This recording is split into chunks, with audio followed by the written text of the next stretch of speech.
Before macOS 26, there existed a macOS feature that many people used and loved, and this was called Launchpad. Launchpad was a new way of opening all the applications on your device. In this video, we will be going over its introduction to Macs, why it was added, and its eventual removal in 2025 with the release of macOS 26.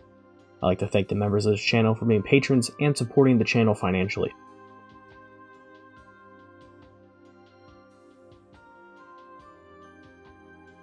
Before Launchpad was released, the main ways of accessing your apps on Mac was either navigating to the Applications folder, using the dock, or using Spotlight search.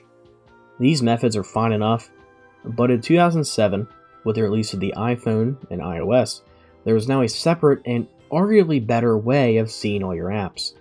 This, of course, was the UI of iOS, with all your apps laid out in a grid across multiple pages, something that we are all familiar with today with smartphones and tablets.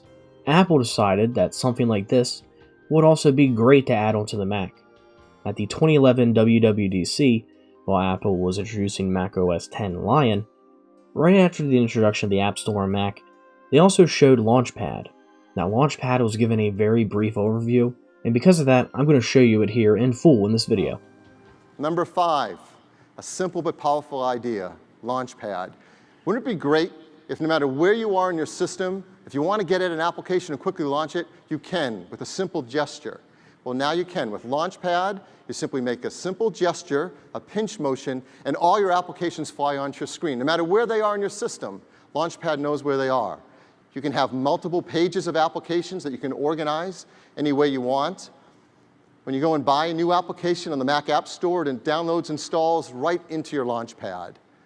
And you can make it look however you'd like. You can rearrange your icons, you can create folders, just as we're used to from iOS, and now you can do that on your Mac as well. So that's Launchpad.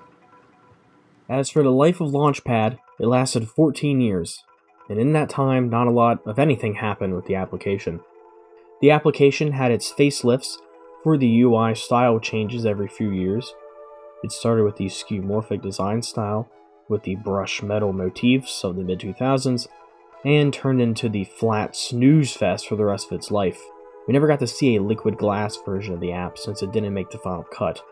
As of January 2026, there is no official option to return to the old style of Launchpad. Older Mac keyboards with the button for Launchpad are just now set to open the application page with Spotlight. As for the B-roll you were seeing, I asked my buddy Austin Creates to let me use his MacBook since he hasn't updated to macOS 26 yet. I hope you all enjoyed this shorter video. I really want to talk about Launchpad since it's not really around anymore, and I think it's fun to reminisce on some of these classics. But what if you were really torn up about the removal of Launchpad in 2025? And you can't go 2026 without it? Well, I'm not, but some of you may have clicked on this video just to remember your old and dead shortcut. And well, you're in luck, since independent developers have done Apple's job for them. Yes, we have some Launchpad alternatives out there that I am going to try out for this video. After a quick Google search, I found 2 of them, and these are Launchy and AppGrid. AppGrid can be found on the App Store, and its reviews are pretty mixed, standing at a 3.7 stars. Yikes! You think remaking Launchpad wouldn't be too hard, and some customers agree. I don't want to be too hard on these guys since it's a 2-person team, but the biggest issues I see from these reviews is that you have to unpay to undo, I guess that isn't satire anymore, slow speeds, and failure to import apps. Well, screw what they have to say, let me tell you what I think. AppGrid is fine. It automatically sorted my apps really weirdly. In the internet section, where you expect to find apps like Safari or Firefox, all I had was StarCraft and news. I guess that's the whole internet. All of my video editing software was thrown into entertainment. And I guess I could consider Final Cut Pro entertainment, maybe when I'm watching Citizen Kane in the library. Thought I'd send for him now. Tomato's gonna take a look at them. Sort of sentimental journey. I run a couple of newspapers. What do you do? Me? Mm-hmm. How old did you say you were? Oh, I didn't say. I didn't think you did. If you had it in the best, you would have remembered. How old? Pretty old. How old? 22 in August. That's a rifle race. What do you do? Well, I work at Siegelman's. I'm in charge of the sheet music there. But like, this is fine, I guess. The moment you click off, it just disappears. And while looking back on Launchpad, it's a lot like how Launchpad is, but this feels really useless. The built-in app section in Spotlight is pretty much the exact same thing, really. Also, this app really uses the GPU, up to like 99% of my GPU at times. What in the world is this thing doing? Mining crypto? I seriously have no idea why it's using this much of my GPU, but I guess it requires a lot of power to resurrect this Frankenstein of Launchpad. Launchy sounds like a cookie. On its website, it says it's the most accurate and faithful recreation of Launchpad. Well, I'll be the judge of that. And oh look at that! It's a mention of another Launchpad alternative, called App Hub. How many of these are there?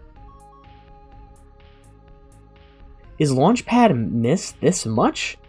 I feel like if you missed how it worked, just go scroll back and forth on your phone. Launchy is another app on the App Store, and, well, geez, looks just like the default Spotlight launcher. What the heck? The reviews for this are a lot better, though, so that's a little more promising. Because, well, I can't swipe across. I thought this was going to be the most faithful recreation of the Launchpad. This is just a full-screen Spotlight search. These apps are not worth your time. I was kind of hoping that one of these would let me relive those sort of feelings I had with the Launchpad. You know, I don't know, since it'd be nice to use every once in a while. But this is really no different than using Finder, a way that's been around since like System 7, or using the application folder in Dock. This is pretty disappointing. Don't waste your time with these. Another thing here is that this app, Launchy, uses the GPU a lot. Like, it got my temps up to 89 when I checked, so wow, there's not much I can really say there. Really, it's kind of embarrassing, actually. Honestly, I'm not too upset about the removal of Launchpad.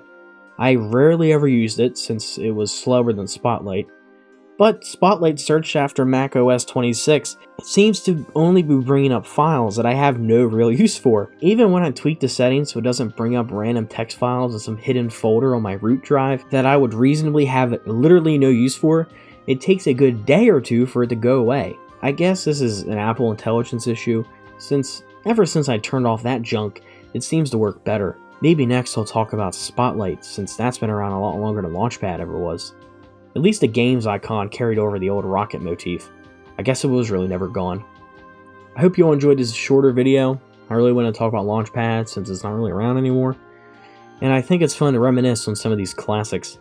If you guys enjoyed this video, then stick around and subscribe to the channel, since it lets me know I'm doing a good job, and it lets the AI running YouTube know I'm doing a good job.